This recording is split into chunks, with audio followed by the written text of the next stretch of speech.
Hi, Karlen Reed here for KRPW, the local news show for Concord and Carlisle. Today, we're presenting part 2 of our feature on the Gleason Library Arts program in Carlisle. I'm pleased to bring back our 2 library curators. Emily Stewart. Hi, Emily. Hi, Karlen. Good to see you again. Glad you could join us. And the other curator is Andrea Urban. Hi, Andrea. Thanks for joining us. Hi, Karlen. We also have with us their current exhibitor, who is a sculptor from Carlisle, and her name is Beth Galston. Beth, I'm so glad you could join us. How are you doing today? I'm doing great. Thanks for doing this. Oh, this is marvelous. Beth, let's get started. Could you please give us an idea about your background as an artist? What got you started and why? Well, first of all, I came to Boston in the late 1970s to attend graduate school at MIT. There was a really interesting program in the architecture department. It was an art program, but it was in the architecture department. And I've been here ever since. I live in Carlisle and I have a studio in Somerville. And under normal circumstances, I would get up in the morning and I would get in my car and drive to my studio. But as we all know, it has not been normal circumstances. So I've been working at home. There have been some silver linings to that. And the main silver lining is how I was able to connect with the community in Carlisle. So I want to give a big thank you to the library, the entire library staff, for all the help and support you gave during this exhibit. And Andrea and Emily have collaborated with you throughout the whole thing. We started out going to my studio to look at work and brainstorm for how the show might be put together. The question about my background is a big question, but I'm going to make it brief. I started doing sculpture like in the mid-70s, but really, if I date when this all started, I can think back to about age 8, and I think I almost knew everything I needed to know at that point. I was spending time in nature. I was collecting things. I loved to make things, work with my hands, work with materials. And I also had a certain way of looking at the world and looking at spaces, and that totally connects with what I'm doing now. That's very interesting. I think that's neat. Now, as I understand, Beth, you design and you build commissioned public sculptures across the country. And some of them are built just by you, but some of them are built in collaboration with other people. The current exhibit that you have at the Gleason Library is called Built and Imagined. Could you please describe briefly what that show's about? Well, first of all, the title, Built and Imagined, refers to how do you imagine and then give form to your ideas. That's the conceptual part of it. And then the practical part of it is, once you have your idea as a sculptor, how do you develop that idea from this early stage into making the final sculpture? Okay, let's go on with that bit about how you develop your ideas. How do you do it? Well, the main way I do it is to make models. And although I do some drawings, I've always loved to make models. I like to get into the studio and just start tinkering with materials. I kind of think with my fingers and things develop from that. So I'm a firm believer in play and improvisation, and some of my best ideas came through that process. A lot of people just see the finished sculpture, but this show wants to give a window into the process and how does it all happen from beginning to end? Okay, we'll talk a little bit about the show at the Gleason a little bit later in this program, but could you give me a little bit of information about some of your other projects that you've done across the country, for example? Let's start at the beginning with Treehouse. Okay, Treehouse took place in 1994. It was at Socrates Sculpture Park in New York, and I was invited to build a sculpture on site there, and it was a very exciting opportunity. And so what did I do? I started making models to figure out what I was going to build. And at that time, I was making these architectural structures. So my models were made of screen and balsa wood. And the sculpture is a house form within another house form up on stilts with 4 birch trees planted in the middle. So you can go up this little ladder and you can be up in the tree house. You can look out over Manhattan, or you can look inside at the birch trees. And if you can imagine yourself kind of zooming through the metal mesh of the structure, you're in the leaves. So it's like an architectural form, but it's also inspired by nature. I've seen the picture. The birch trees make it look like you're inside of a bird cage, and you call it the treehouse. It's really pretty neat looking. I'm impressed. Now, you've done another one recently called Color Walk. What's that? Yes. Well, Color Walk was inspired both by architecture and the world of the sky. So it's all started when I went on my site visit to develop my ideas. There was a dust storm in Mesa, and I took some photographs of the dust storm at dusk of the sky. And those photos became the basis for my sculpture. The sculpture was located along a walkway of this new arts and entertainment building. And I chose the site because there was a lot of afternoon sun coming through, and people would walk along the walkway to go from one building to the next. It's a series of glass railings that are colored glass, and the afternoon light color projects through the glass onto the walkway, and people walking along the passageway, the color projects on them, so they become part of the sculpture. It's immersive. Immersive and gorgeous. I love how it looks when you are becoming part of the artwork itself. Thank you. Let's talk about another one of your works recently. Serpentine, or is it Serpentine? How is it pronounced? Tell us about that one. Well, I call it Serpentine Fence.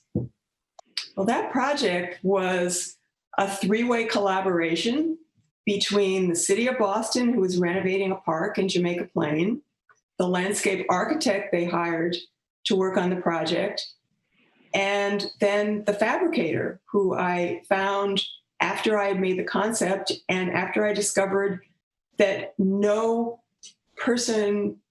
fabricator wanted to work with me on this project. And the reason for that was that it turns out I came up with a concept that had never been done before.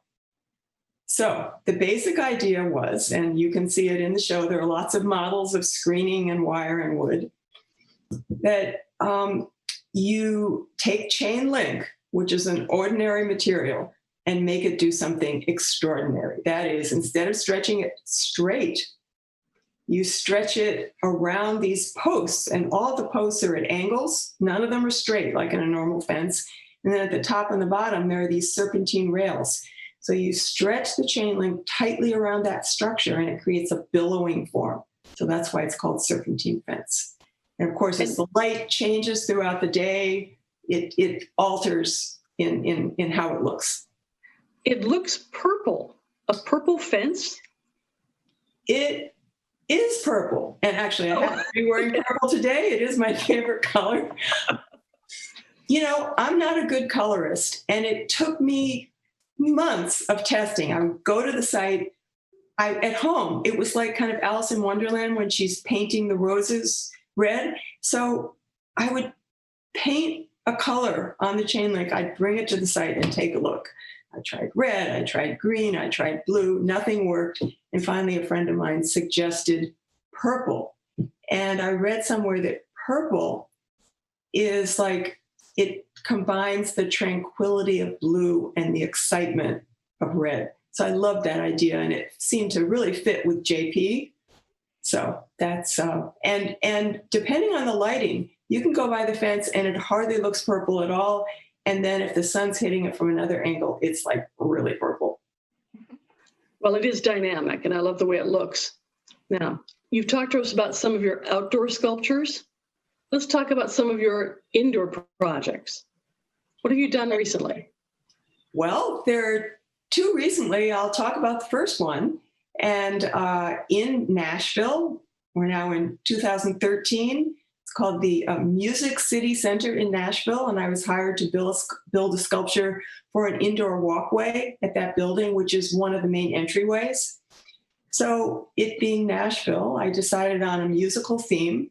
It was inspired by the shape of a sound wave and also thinking about a musical staff of 5 bars, which was kind of twisted into this undulating form.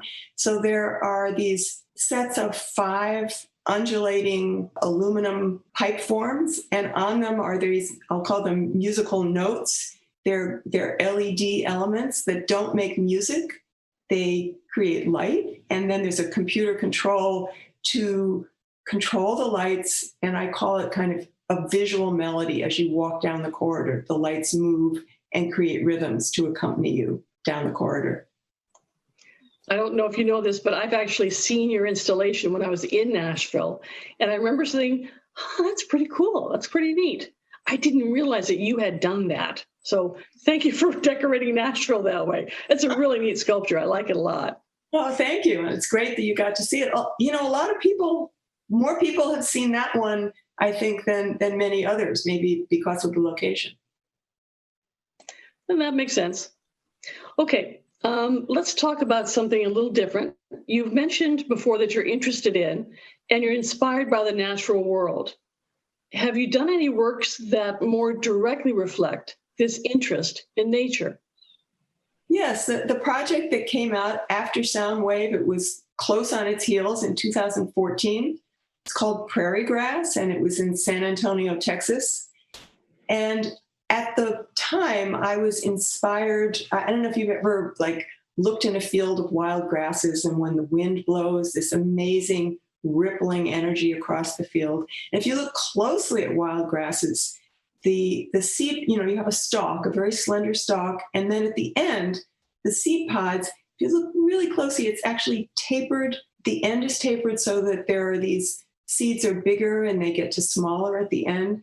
So I was fascinated with this form, and prairie grass was inspired by that, and more directly than some of my other sculptures. It's made of stainless steel. The stalks are, the tallest stalk is like 18 feet tall, and there are welded, powder-coated spheres of golden color that are tapered like the seed pods. The whole thing had to be engineered to withstand 100-mile-an-hour winds. So you couldn't have the same kind of movement as in a field, or you'd have the sculpture would not hold up. However, at about 15-mile-per-hour gusts, you would get a gentle swaying, which I was very happy about when I discovered that would happen. Now, wait a minute. I thought you were a sculptor, not an engineer. How did you get it to actually work in and be able to withstand that type of environment? Well, part of what I do involves a collaboration with a team of people. And, not only is there's usually a city involved, there may be a contractor, fabricator, and often you have to do a drawing by a structural engineer, and it has to be stamped and approved. So in order to make this particular sculpture work, not only we used a special kind of stainless steel at the bottom of the sculpture, that's where the greatest stress is, and then we put a pipe inside that, so it was really reinforced at the bottom. And then we were able to use a different kind of stainless steel at the top, which is why there was some movement in wind gusts. So a structural engineer is generally part of these projects. So this is part of that collaboration concept you were talking about. You did a collaboration with the Color Walk presentation too, didn't you? Well, I was part of a team, that included the architects and, engineers as well. And then city officials who I met with regularly. They wanted to see how my idea progressed and make sure that they liked what the final result would be. And I understand that one of the collaborators was someone in Munich, Germany, to create the glass. Really? Yeah. It's a company called Meyer of Munich. They've been around for more than 100 years, and they've done some very old school things like renovating old mosaics to very contemporary projects with contemporary artists. So I actually went to Germany and did a residency, two residencies. First, I went there and I had a design on paper, and we had to figure out how do you translate that into glass. And so we did some tests, and by the end of my residency, we had identified a series of steps to take to make these glass panels. And of course, they were all different. So, and then I came back when we were ready to fabricate, and the panels were huge. They were 5 feet long, 3.5 feet high, and they were baked in a kiln. And there were colored oxides that, if you ever worked with clay, you put a glaze on, you have no idea what it's going to look like until it comes out of the kiln. And it was the same with the glass. So I worked with an expert glass painter. He didn't speak English, I didn't speak German, but somehow we managed to communicate and make the project happen. They kicked me out after I saw the first panel or two and said, okay, we've got it down, you go away and we're going to fabricate this. So the first time I saw the panels was the day I arrived at the site for the install, and the contractor was there. The contractor was going to put them up, took them out of the boxes. And I was, needless to say, anticipating that moment. You were probably a little hesitant, perhaps, maybe a little dreading it, but it sounds like you were relieved to see how pretty they were, because they really are gorgeous panels for Color Walk. Well, I worked with the best place. I mean, they're an amazing company. Yeah. I really did like your installation for Prairie Grass. I grew up in Montana. I'm the daughter of a wheat farmer. So I know what wheat looks like, and it really does look like that, and it really does bend like that. So you did a spot-on job imitating and enhancing that aspect of it.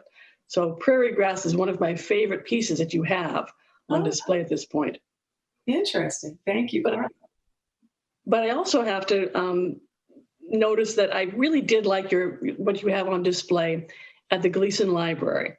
I couldn't help but notice this glowing sculpture that you have suspended in the library in the stairway area. All right, let's talk a little bit about that particular sculpture, please. Okay, it's called Floating Garden. It is my most recent piece, installed in 2019. It's in Boston. It's at a new apartment building in Everett. And I could actually provide the address for that if anybody wants to drive by and visit it. So in this case, instead of working with city officials, I was hired by a private developer. It was a new apartment building, and they have a grand 32-foot tall atrium at the entryway to the building. And they needed something for the atrium. And I was hired to create a sculpture.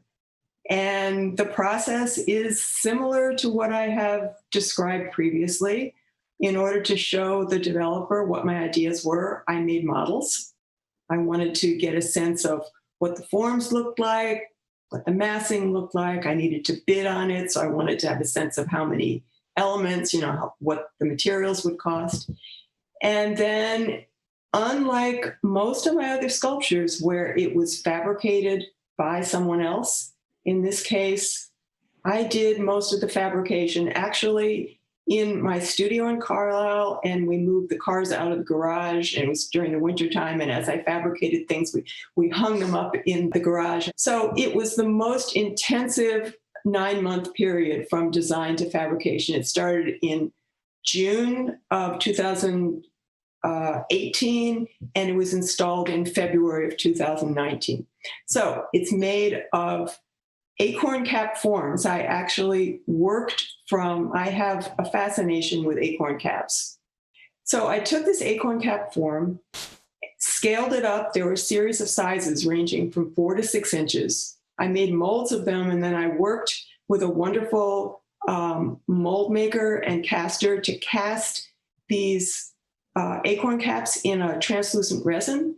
And inside each cap, there's an LED. It's actually an automotive LED. I had to do a lot of research to figure out what kind of materials to use, and automotive LEDs. It's actually an automobile tail light, that amber light that you see blinking on and off. It came to me in a eureka moment when I was trying to prototype the project, and I was driving along the road, and then I saw somebody's blinker go on, and I went, boom, that's what I need for the project.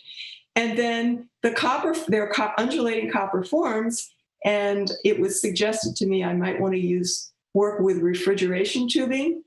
So that's copper tubing, and it's very soft, so you can bend it with your hands. And I didn't want, one of the main reasons why I fabricated this myself is that I didn't want it to look fabricated. I want it to look organic, kind of the way my studio work looks.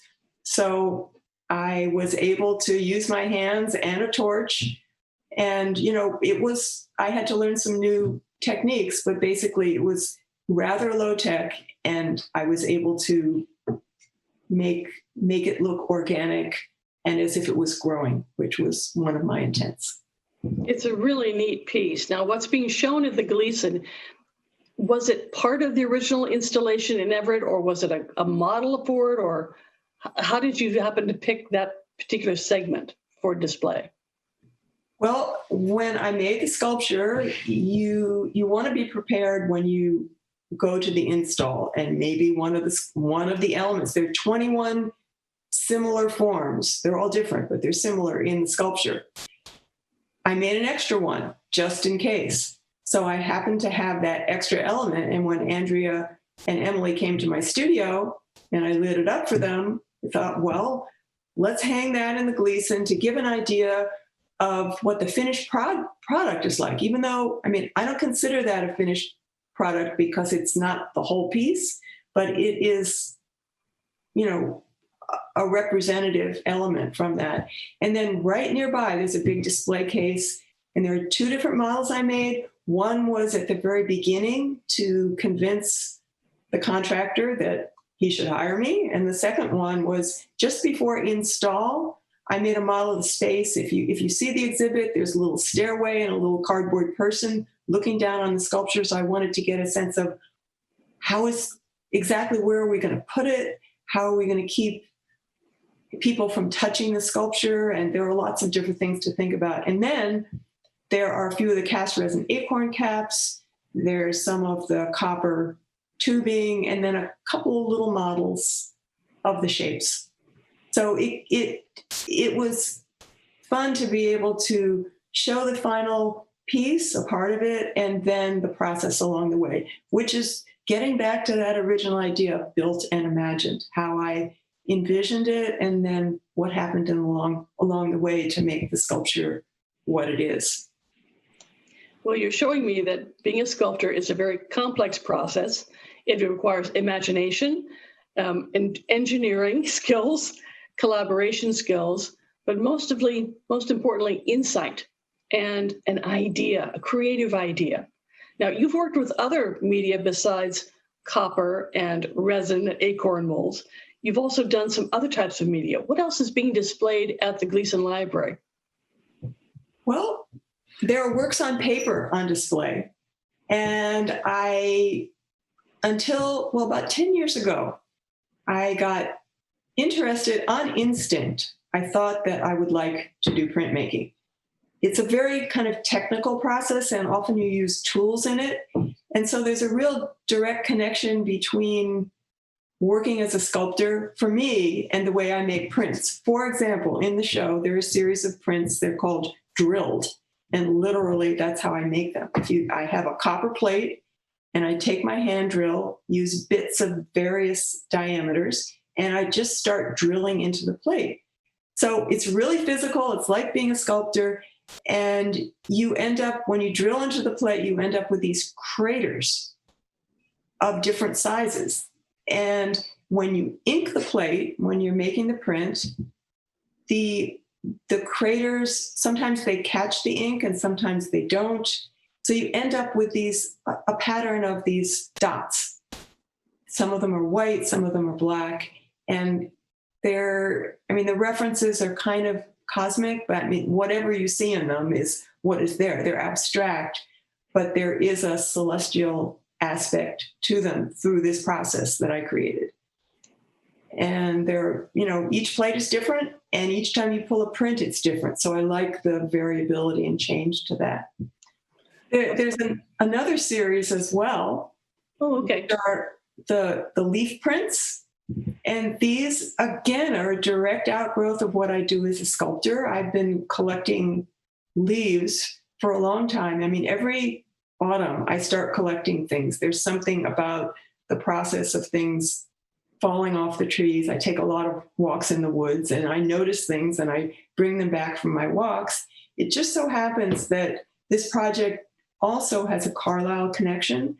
One of my weekly tasks is to go to the transfer station, or more kindly, more often known as the dump. And several years ago, it was the fall. And after I finished my recycling, I looked down on the asphalt, and all these poplar leaves had fallen. They had decayed, and then cars had rolled over them. And it was a wet, rainy day, and I just started collecting them. So, long story short, if you take one of these decayed leaves, you scan it on a high-resolution scanner, and then print it, it enables you to see the inner structure of the leaves. And in that inner structure, I see a whole world. My understanding is that some of those leaf prints that you have on display, or that you have displayed, you blow it up to very large sizes, so people get a feeling of being inside the leaf. At least that's the impression I got when I saw that picture of it. Yes. There are some, we couldn't accommodate putting one of the very biggest ones at the Gleason, although there are a couple of large scale ones. The prints in my studio are 82 inches high and 58 inches wide. So they're bigger than you are. And as in my sculptures, when I want to create an immersive experience for the viewer, in the same way with these leaf prints, normally we're used to seeing a leaf at a certain scale where you're big and it's small. Here, the leaf is larger than you, and when you walk up to it, you can get lost in the details. And to me, it looks like, when you're flying in an airplane and you see rivers, you see patterns of the landscape, and then you get close to a city and you see patterns of the city. I can see all of that when I look closely at these kind of delicate skeletal patterns from the leaves. So it's a way of, in all of my work, it's really all about transformation. How can you take something and kind of alter it so that you look at it in new ways? That sounds really good. I'm looking forward to seeing it. I understand that you have, at the Gleason Library, you have a video slideshow that's running with some of your exhibits. Tell me about that. The slideshow really follows a lot of the trajectory of this talk. It starts with the early projects and shows a sense of what the final piece looks like, and then shows some process shots along the way, so you get a sense of how it evolved. Excellent. Now, I understand that you also have a website that has more information and has pictures of some of these. Beth, what's your website? It's www.bethgalston.com. Great. Okay, thank you very much, Beth. I appreciate the time. I'm going to turn now to talking to our two library curators to find out more about this particular show and see what's coming up next. So, Andrea, thanks for joining us. What are the dates for Beth's show at the Gleason Library? And most importantly, how can we see it? It's a wonderful show, and it's going to continue until December 5th. Right now, the library is open only through appointments, so you need to call 978-369-4898 and set up a half-hour appointment to come in, and you'll have a great opportunity to just walk through the library and see these absolutely fantastic models and displays. Thank you very much, Andrea. Now, Emily, I see you in front of a picture that has lots of beautiful leaves, and we're talking about leaves today.